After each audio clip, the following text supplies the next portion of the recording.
All right, it's Rob, and this is my 17,488 mile update on my 2022 Ford Maverick Iconic Silver 2.0 Ecoboost front-wheel drive. Let's do this.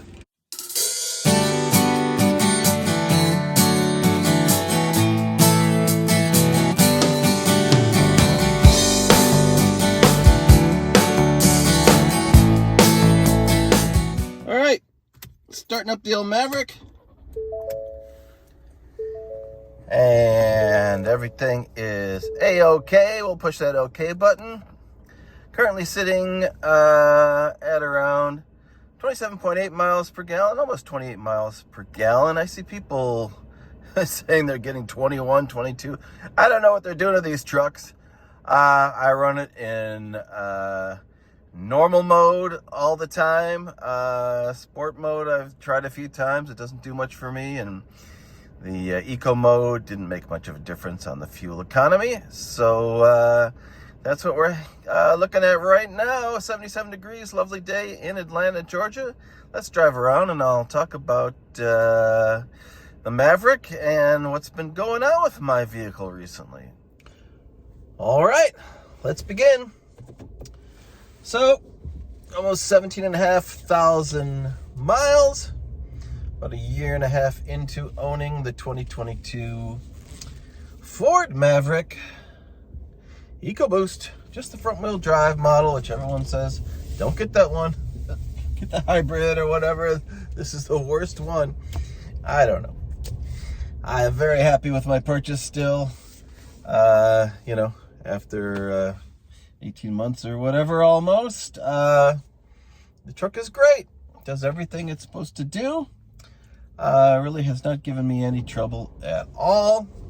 I just completed my second oil change, which I go to the dealer to do because I don't trust Jiffy Lube to remove the 14 bolts or whatever that hold on the little plastic cover over the oil filter. I know in some of the other Mavericks, it's a metal cover. It's got to be even worse. This thing is probably really heavy.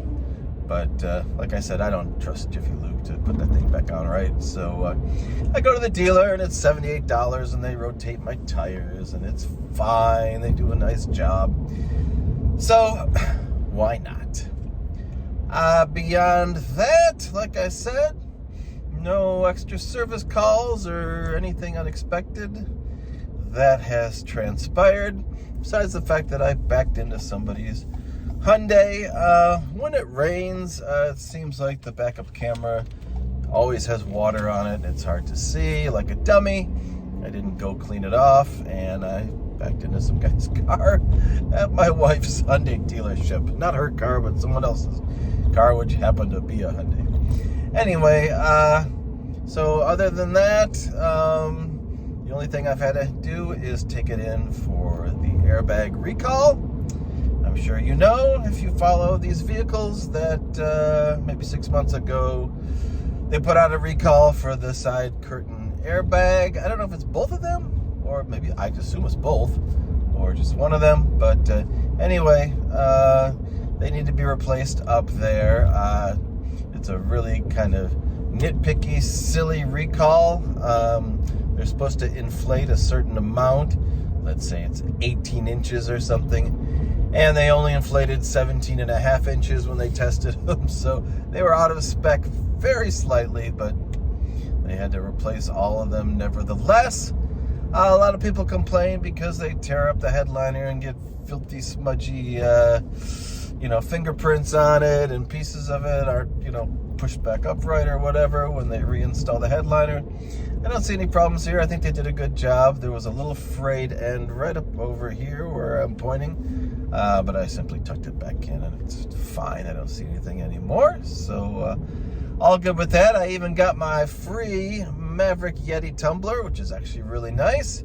I left it at home because I'm trying to remember to refill it, which will probably take me 3 days to do. But anyway, that's a nice little bonus when you do your recall. Other than that, like I said, nothing unexpected has occurred. just drive it, like I said, normal mode. I don't use sport. I tried eco, it didn't do much, so I just use it as it's intended to be used. You know, I call it my work vehicle. I certainly do a lot of work out of this truck, and really appreciate the storage under the seats, even under the driver and passenger seats. I've got little boxes under there, and lots of little nooks and crannies and places to put your stuff here. So I enjoy that about the truck, and I still think it's a nice, quick truck, quicker than it has to be. 250 horsepower. It really zips along pretty good. You just step on it and away you go. Woo! So a little bit of turbo lag and you're off. That is plenty fine for me driving around in Atlanta traffic, where we're constantly just sitting at a standstill on the freeway. Anyway, so this truck is more than I need for daily usage. Certainly faster than my other car, which is an 83 Mustang, but Mustang's a lot more fun. It's a 5-speed. Anyway, so I've got videos about that vehicle as well. Lots of videos about the Maverick you can check into on my channel. Different things I've added, different mods I've done. All right, low battery warning. Let's push that so I can see myself again.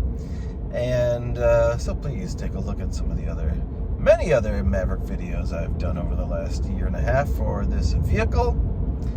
Other than that, same complaint I have about the brake hold feature when you push that thing down and you can take your foot off the pedal at a stoplight, which is nice. Matter of fact, I think I get over-reliant on it, and I feel like my foot is getting tired and I have to take it off because I'm so used to using that feature. But the downside is that light and the switch will stay on even if you turn your car off and turn it back on again the next day. And the problem is, for whatever reason, I don't know, maybe it's my vehicle or maybe it's just what it does, when you go into reverse, the brakes clamp down and you like slam into the seat.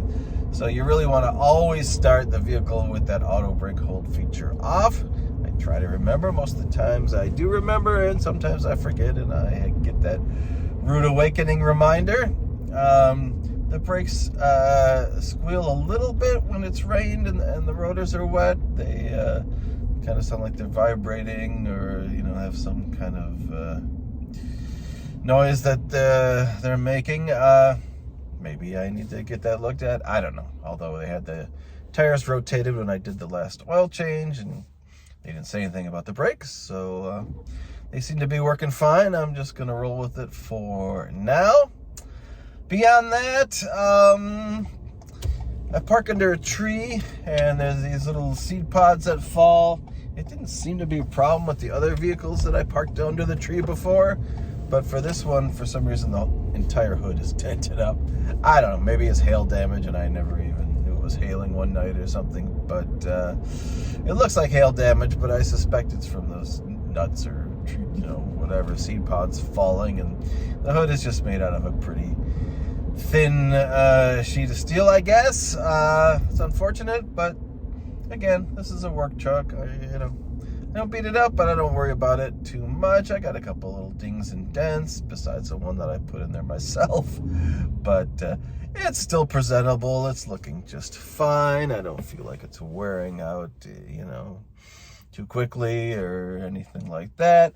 People complain about the interior and scratches and stuff like that. I tend not to notice stuff like that. I've got the dog in the car all the time, but everything still looks fine. No rips, tears, nothing that is, jumping out to me at the present time. So I think the vehicle is doing just fine. Really can't complain about it much at all, if at all. And still happy with my purchase. I'm still surprised to see that I see very few Mavericks on the road. I'm seeing a few more. Maybe I see one a week now, but there aren't many of them out there, and people still ask about it. People still think it's a Rivian because it's one of the few unibody trucks out there or whatever, but that hasn't happened in a little while, but I always find that kind of funny. And getting good mileage, good performance.